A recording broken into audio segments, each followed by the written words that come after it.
Muy buenas a todos y bienvenidos al episodio número 41 de podocast.esp. Soy vuestro host José y hoy os traigo un tema muy entretenido. Yo he disfrutado mucho de la conversación y espero que vosotros lo hagáis también.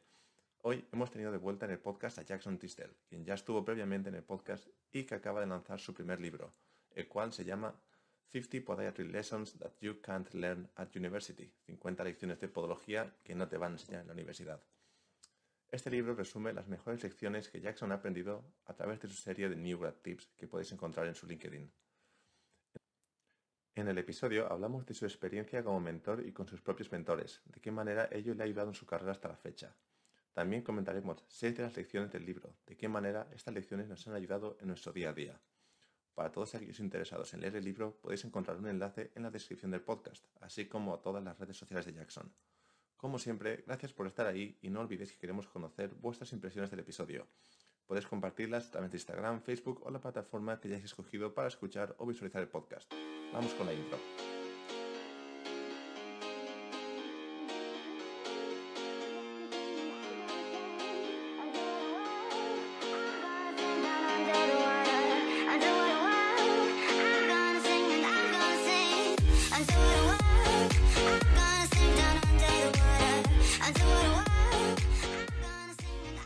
Hi everyone and welcome once again to podocast.esp.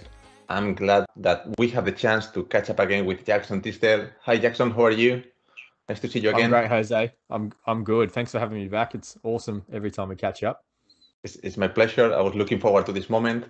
For those that don't know Jackson was at the podcast maybe 1 year and a half ago at the beginning. I think it was on the 5th or 6th episode we recorded, and we talked about his background and about how the podiatry career is in Australia, Jackson's point of view. Very interesting podcast, so go check it out if you want to know better Jackson.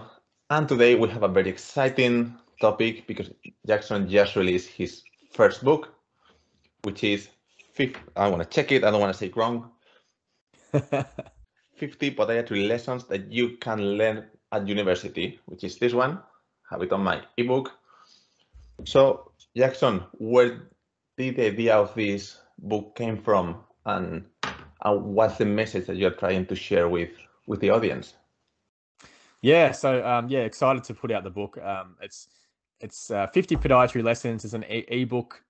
50 of the biggest lessons that I've sort of learned so far in my career. My career is still only short, but I feel as though I've learned a lot in my 4 years that I've been practicing, and I've made lots of mistakes, and I've grown in a lot of areas, and I just wanted to share those with students, new graduates, other podiatrists as well, who could potentially learn from it, the more experienced guys. So the idea to write the book actually came from you. You told me I should put out a book or something, and I sort of laughed at you at the time, and but then I decided to sit down and do it through the lockdowns, a bit more time on your hands. So I decided to sit down and write it, and it's not a novel. It's how it's structured is it's 50 lessons. Like there's one lesson per page, and I've just written out that lesson. It's about 55 pages long.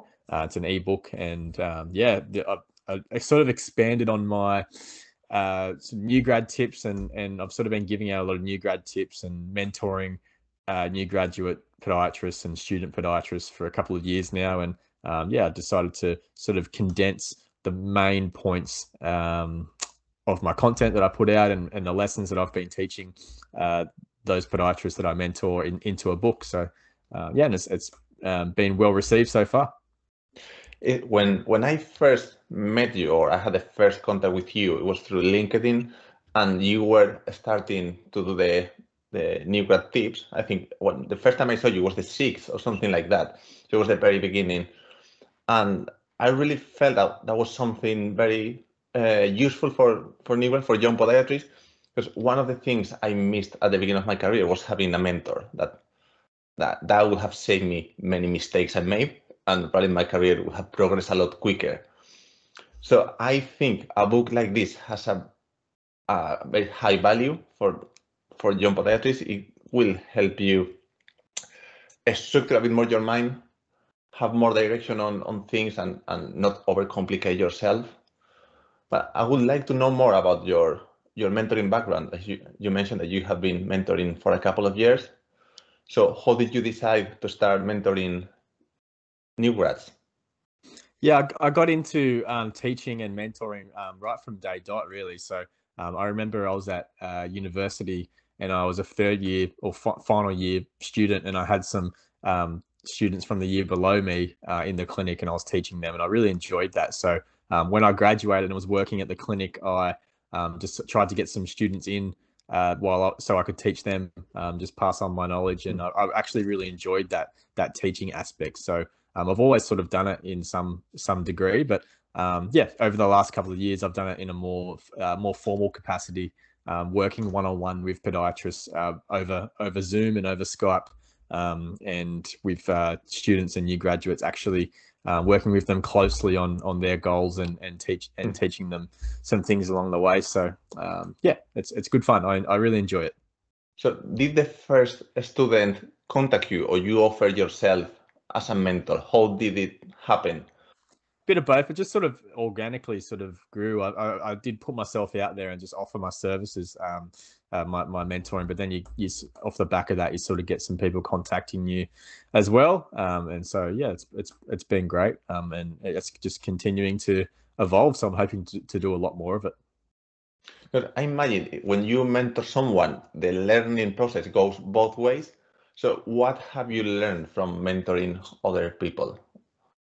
Oh, so much. Yeah, definitely. The best way to learn is to teach people something and to mentor people. So one of the lessons in the book is for new graduates and student podiatrists to actually become a mentor themselves, teach someone what they're learning along the way, because that sort of reinforces the stuff that you're learning, and it helps you to explain it simply to them. So yeah, and that really makes sure that you know your stuff. And equally, I've learned so much from the people that I've been mentoring as well. It's just different ideas and different interpretations. Some of the ideas that I give them and lessons that I teach them, they throw something back at me that challenges my thinking on that. So yeah, definitely. I couldn't pick one thing. There's so many things that I learned from the people I mentor. I imagine same when I work with some younger podiatrists at the clinic, I don't directly mentor them, but if they have some questions, I can help them. And it's really funny when they find a limitation that you had maybe two years ago and said, I felt the same way, or I had the same doubt. And it's a funny feeling. Like, I know exactly how you feel, and I found the same frustration, and you help them to progress quicker, and it's very rewarding. Yeah, 100%. Yeah, and I think it's good to be mentored and learn from someone who's not necessarily super experienced. Like, they may only be a year or two ahead of you, or even a week ahead of you. Anyone who's ahead of you in a particular area can teach you a lot. So, and for me, I find it's helpful to relate to students and new graduates because it is still fresh in my mind. Like, I'm only 4 years out of university, so I can relate to them and understand them. And yeah, definitely remember what it was like to have those sort of frustrations and confusions, and yeah, it's great. And it's very useful when someone tells you, calm down, it's normal to feel this way, things will come eventually. So another question is, who have been your mentors along the way, and in which way each of them has contributed in the personal podiatrist that you are today? Yeah, I've got heaps of mentors, and I've had them all the way through. So I've been pretty lucky right from the start. Had some excellent podiatry mentors. Talisha Reeves, probably my biggest mentor. She was my first employer, and we still work together closely today, and we still challenge each other on things and have back and forth sort of mentoring. So so that's really good. Abby Najareen, he was awesome as well when I worked for him, and also. Oh, sorry. Daniel Monteleone at the moment is one of my biggest mentors. Chris Tandy, Jackson McKellar, Dave James, who's in the UK. He's been a mentor of mine too. So I've learned a lot from him. So yeah, too many. I've probably missed people. So Brunelle Hobson, can't miss her. Yeah, so many along the way. And yeah, so I've been really fortunate. I think it's good to always have someone in some sort. It doesn't necessarily even have to be a formal thing, like just some sort of mentoring capacity just have some back and forth right throughout your career. And I think those guys who have mentored me, they themselves still have mentors as well. Like it's a flow on effect, and it's really important. And one of the questions that most often I receive from younger podiatrists is, how do you find your mentor? Because they are afraid of asking someone and get rejected, or bothering, disturbing someone. So how did you get in touch? Because as you said, Dave is in UK and you're in Australia. I don't know exactly. I know Talisha is in Australia, but I don't know the others where they are. So how did you get in touch with them? How do you start this relationship? Yeah, so well, the easiest way and the most obvious one is you just ask someone to be your mentor. It can be anyone. It doesn't have to be the business owner that you work for. It can be anyone in the clinic, or any other podiatrists. You can just reach out to them and ask them for some mentoring. And whether that's in a paid capacity or some other capacity. Most podiatrists are pretty receptive to people asking them for help and giving some back and forth, and maybe sitting down and having a meeting and giving some mentoring. But if it's an ongoing thing, then perhaps it might have to be a paid thing. Just reach out and ask, or even just put yourself out there, perhaps on social media like LinkedIn or forever. Be like, hey, I'm looking for someone to be my podiatry mentor. Is anyone interested? I'd certainly see that, and I'd potentially reach out to that person if we had the same sort of shared interests and values. So just go searching for it. That's probably the easiest way.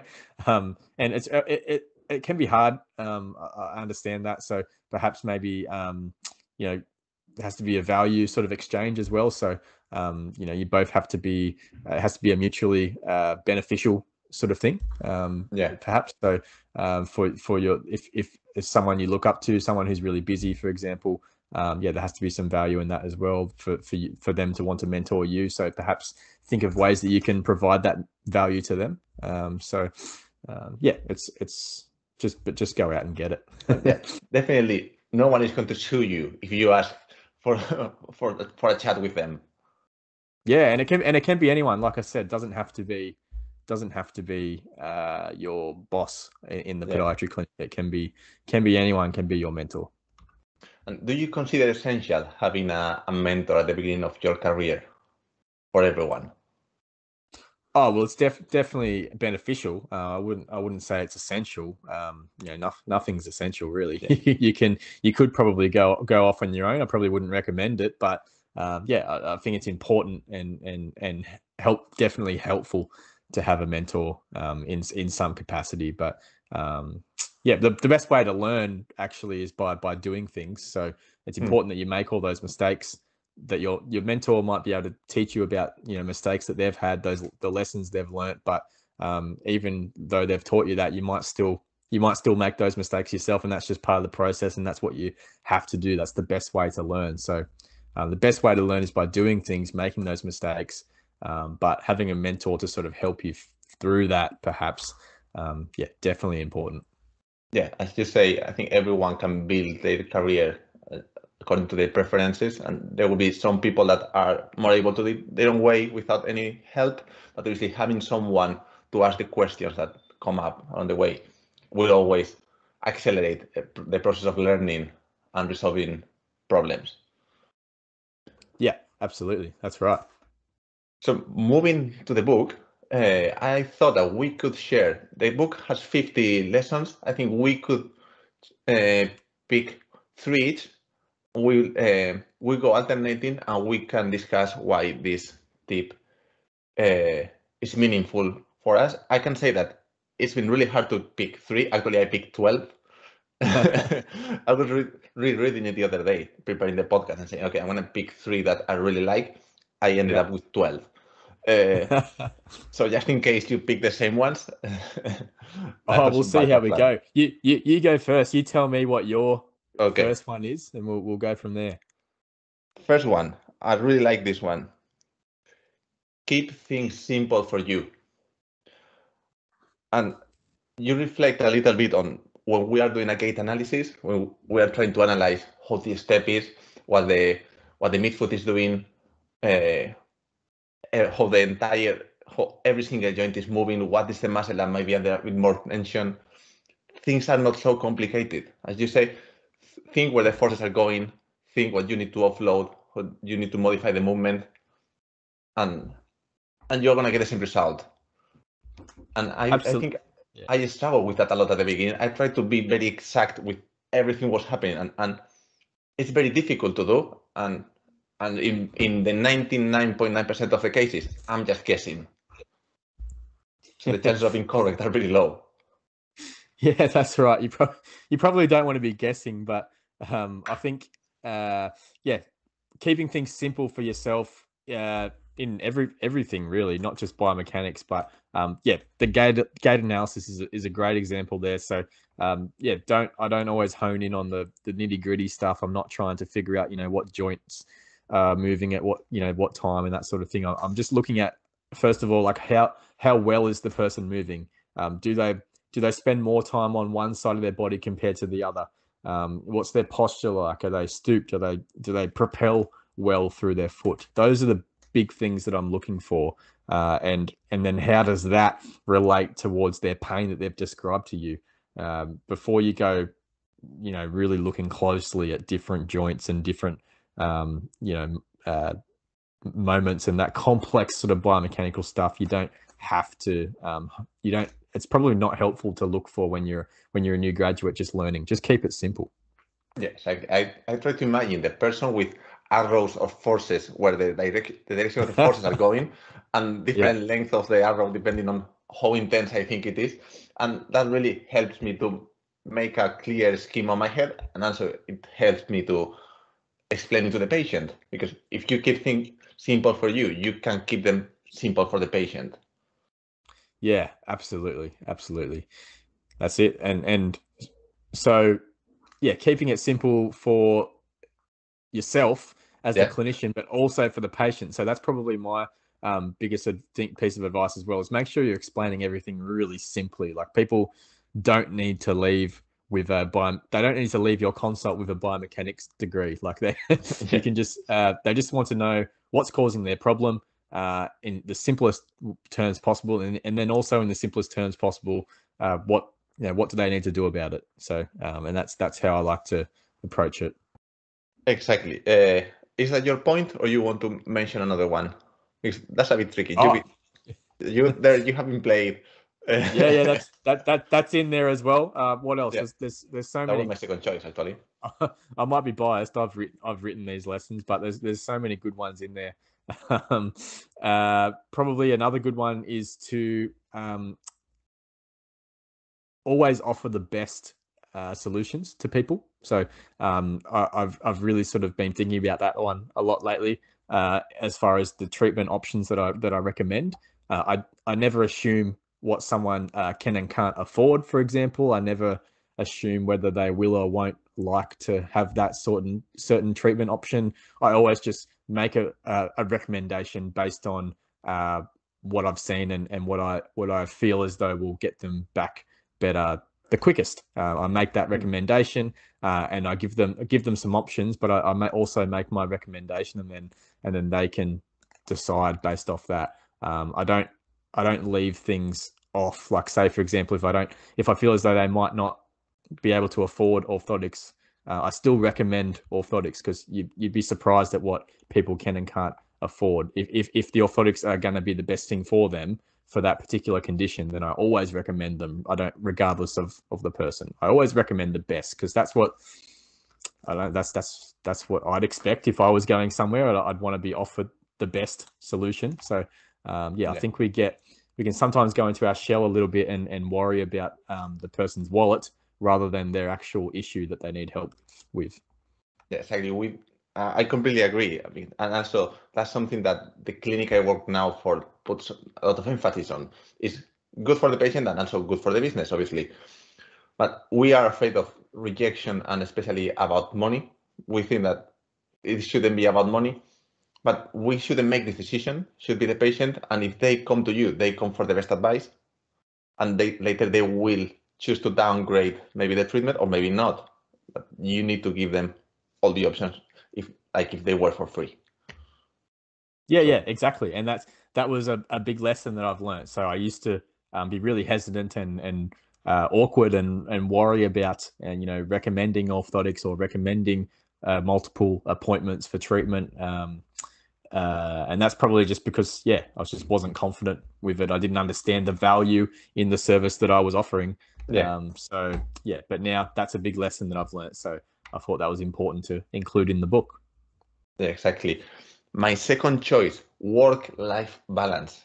As something that the moment I came to England, I struggled a lot because in Spain I was working 3-4 days per week. So I had a lot of time to study, to do the podcast, to do lots of things because I had 2 days per week. While here I came and I work 40 hours per week, which means it's 5 days full time and 1 in 4 Saturdays. Mm-hmm. So it was a matter of time. I got burnt out. It was really important to me to gain this balance, to learn this balance and prioritize. The day has a certain number of hours and you need 8 to sleep, you need certain hours with your family, you need certain hours to look after yourself. Otherwise, everything that you're building is going to collapse. So what's your insight on that? Yeah, that's right. I don't I don't believe in a work-life balance as such. I think if you really enjoy your work and you're really passionate about it, such as we are with podiatry, like we really enjoy what we do, it becomes your life. And I think it's sometimes just you're pushing. It's a never-ending battle to try and separate the two to find that balance. I don't think it's worth it or possible. I think it's really important to perhaps know when is the right time to switch off from it and for how long to switch off from it. But if you really want to achieve and you really want to progress in your career, that's you got to go hard on it and you have to spend a lot of time on it. So it's about just knowing when, having that self-awareness to know when and where and for how long to sort of switch off from work and spend more time with your family and get that balance per se. But I think the traditional what everyone talks about, this work-life balance, I don't think it really exists if you're a really driven and passionate person about what you do. So that's what I've learned anyway along the way. My turn again. Sorry. This one is about time management. This is probably one of the biggest lessons I've learned in the last 12 months is how to manage your time better in the clinical day. So how to make sure that you're not finishing your notes at home, you're getting everything done in the clinical day and you're not taking work home. And a really big one that I've picked up on is recommending management plans. So you write your treatment options, your management plan for your client you write that out in a different treatment note template and you print it out and give it to them. So then half your notes are already written. You can just copy and paste all of that into your clinical notes and then, write in the extra stuff that you need to fluff it up a bit with a bit of jargon. But if you're giving out someone, when you see them, a printed piece of paper with a diagnosis, what's causing it, what they need to do about it, and their upcoming appointments and the treatment options, and you give that to them to take home, not only does that help with their understanding more, but you've just written your notes basically. And you just copy and paste that over and you just fluff it up a little bit to make it, in that soapy sort of format. But time management, there's lots of things in there about time management. So that was probably the best one there. And this connects very well with the previous point. If you have a bad time management, you need to get long hours to complete that. And then it starts to affect your work-life balance because time that should be dedicated to your life and look after yourself / family is working and something that is not being very productive. You could have done that in a better way at work. So love it. And that was another hard point for me. I was very inefficient in Spain. It's been very tough for me, but I think now I'm able to, when my day has finished, have everything done, find a way to do it and do it well, with good quality. So I support that point. Absolutely. My third point is going to be, this is a good one, what employers are looking for. So yeah, sure. especially when you are hired full-time on companies that take young people, new grads, they are not especially looking for your certificates, your graduates. They are looking for your attitude, how hard you want to work, how much you want to learn and progress. Because obviously you can, if you are 22-year-old, you can have 3 masters. You don't have time to do that. So they know you won't have that. So what they want is someone keen to learn and work hard. So absolutely, yeah. Clinical skills and experience don't matter at all. Your score at uni, your grades that you get from university don't matter at all when it comes to employers and looking for jobs and that sort of thing. So what matters more is your attitude, your ability to communicate, and just your willingness to learn, and your just your personality, I guess, in general. That's what matters more, rather than your actual clinical skills, because they can always be developed, but you can't. Yeah. It's very hard sometimes to develop your communication skills, and your willingness to learn, and your drive to work, your work ethic, those sorts of things. Those things are more important. That's what employers are looking for. So I actually surveyed like 20 podiatry business owners around Australia, and they all said the exact same thing. None of them mentioned anything about clinical skills when it comes to what they were looking for in a new grad. Yeah. And for people that read the book, you have a list of them on this particular section in the book of what the employers told you. Yeah, we've got some key points there, and then there's a further link to another resource as well. So yeah, that's a good point. I like that one. I guess my third one is, it's about how you make them feel, right? This is one of the last ones in the book. And it's not so much about what you know and the treatment options that you recommend and how well you diagnose the patient's condition. It's actually about how you make them feel and their overall experience in the clinic with you. That's what matters, and that's what helps to get them better. So I've learnt that over the last 4 years, and it sort of reinforced with me a little bit this year. So yeah, I had a client tell me that they felt better for having come here. That's all they said. And that's a big indication that their overall experience and the energy and how I was able to make them feel made most of the difference, rather than what we actually did. So, and then, I think of myself, when I've worked with some coaches myself. I get strength and conditioning coaching. Like I've got a coach that I go and work with in the gym, and yeah, he makes me feel confident. He makes me feel strong. And the stuff that he does for me is no different to what any other coach would do. But I choose to go and see him because of the environment that he's created in his gym. So that's the sort of energy and the environment that you'd want to create in your clinic. And so it's all about how you make the client feel, not so much about what you actually do for them, if that makes sense. 100%.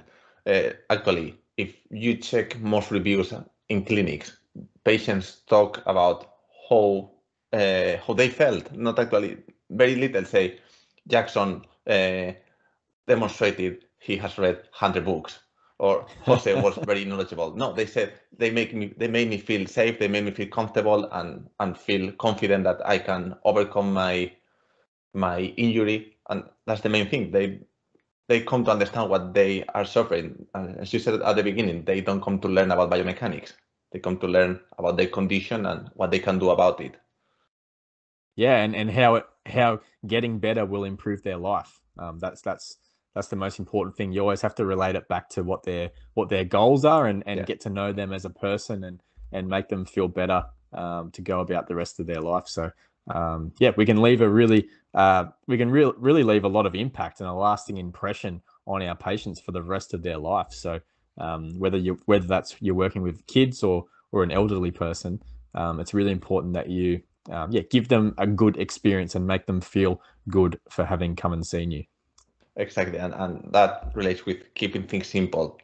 If you make it overcomplicated, they are going to feel stressed, and the experience is not going to be good because they will feel disoriented on what they need to do. Yep, that's exactly right. Hit the nail on the head there. Exactly, love it. So we have discussed 6 of the points. That's more than 10% of the points. So people, you can complain about this, and obviously you need to read the book. So Jackson, how can people find the book, the ebook? Yeah, so the ebook's on my there's a link on my LinkedIn account. So if you go to my LinkedIn, Jackson Tisdell on LinkedIn, you'll see that one of the first highlighted links on my page is a link to download that book. So yeah, thanks for sharing. It looks good on your Kindle. I haven't actually seen that before, so yeah, it looks good. And I have to say, well, I will add the link to the description of the podcast. I have to say that it's not an academic book, but it's the book that I think everyone should read. I wish I had this book when I started, because it will answer many of the questions that we have when we start, the doubts about, am I doing the things right? Is this the way it should be done? And not necessarily in terms of, is this the right diagnosis? No, but is this the right way I need to work to progress? So I'm sure everyone will reflect in most of the tips that you share, because they are based on doubts that people had along their way.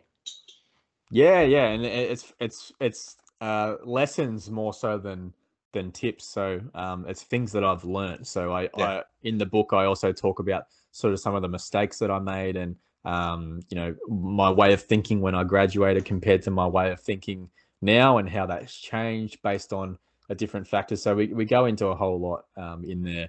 And it's really short and succinct. That's what I like about it. That's I liked writing it that way. I didn't want to write a novel, so the feedback from it has been good. So I'm glad that you like it, and hopefully the listeners like it as well. I have to say that you have done a great job on this book. Thank you. So I would like to use this moment to catch up also about other projects that you are involved now. So which other projects are you working on now? Yeah, probably the biggest one at the moment as well, besides from my book and my content, is the Progressive Podiatry Project. So P3 Podiatry. P3 is myself and Talisha Reeve. We are running courses on musculoskeletal podiatry, exercise therapies in podiatry, and also a lot of mentoring and business type stuff for podiatrists in that space. So yeah, you can head to progressivepodiatryproject.com to check out what we're doing there. So yeah, that's probably my other big project that I'm working on at the moment, besides my clinical work. That's exciting. I'm looking forward to see what you release on this website. I keep an eye on it all the time. Yeah, we've got lots planned in 2022. So and the second version of the exercise therapies course is going to be out very soon. So January most likely, and okay. That's gonna be really good. It's a really good course. I might be biased, but I learn a lot from it as well. Talisha's written most of the content, and I learn a lot from it as well. So it's amazing stuff. Perfect. And last question, I'm not gonna ask you about the tortilla as I asked on my guest. I'm gonna ask you about your beer review blog or content. So where did the idea come from? The beers, yeah. Well, you can if you go on my Instagram page at pod_Tisdell, I've got a highlight section of all the different beers that I've tried. So I don't mind a beer. Just a couple on the weekend, but I usually try to try a different beer every single time. So it's sort of like a collectible sort of thing for me. So when I try a different beer, I take a photo of it and post it up on my Instagram, and sometimes I give it a rating. That's just something I've decided to do, and I like it. Yeah, it's sort of become a bit of a habit now, and a bit of a collection building up. So it's I think I've got like over 150 different ones on there. That's a lot. So more or less, do you have a rough number of, because I imagine you tried lots before starting the blog. Do you have a rough number of how many different types of beer have you tried so far? You're gonna make me sound like an alcoholic. No, you have had a long life to do this. A long life. Wow, 27. Going down now, mate. Yeah, it's all downhill. 26, they say, that's when it all goes downhill. But yeah, no, it's the beers. I don't know. Yeah, on my Untapped, you can download an app on your phone called Untapped, and it's like Facebook but for beers. So you check in the different beers that you have. I think there's a wine one as well, but I'm not really a wine drinker. But each time you try a different beer, you just take a photo of the can or the glass, and you post it up, and you write a little review, and you can tag your mates. It's sort of like Instagram or Facebook for beers, and it's good fun. It's good fun. What's your favorite beer of all the ones that you have tried? Could you pick one? Favorite beer? Or brand? That's going to be free. Yeah. I'd have to go brand. I have to go brand, and probably Moondog. So there's a brewery in Melbourne down here called Moondog, and I'm really enjoying their range. So you could probably get them shipped over there to the UK. I have seen it somewhere. The name sounds familiar. Yeah.